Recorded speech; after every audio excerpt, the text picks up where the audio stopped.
Fisheries అధికారులకు ఉంది, మత్స్యశాఖ సంబంధించిన అధికారులకు ఉంది.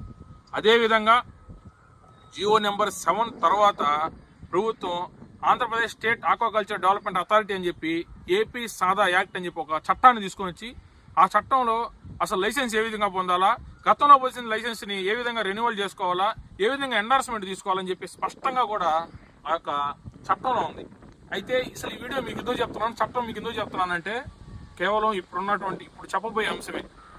మన దేశం అభివృద్ధి చెందుతుందా లేదా దీనికి కారణం పాలకుల అధికారులు అని అన్నాను, ఇప్పుడేమో ఆక్వాకల్చర్ చట్టం అంటున్నాను. అర్థం కావట్లేదు అనుకోపోకండి. ఈ రెండుకి ఇంటర్లింక్ చేయబోతున్నాను. దేశం అభివృద్ధి చెందాలంటే సంపద కావాలి. సంపద కావాలంటే ప్రస్తుతం ఉన్నటువంటి చట్టానికి అనుమతి చేస్తున్న రైతులు వాళ్ళ నుంచి వసూలు చేసినటువంటి బాధ్యత కూడా అధికారుల మీద ఉంది. 1 ఎకరం భూమిలో ఆక్వా రంగంలో సాగు చేయాలంటే 1000 రూపాయలు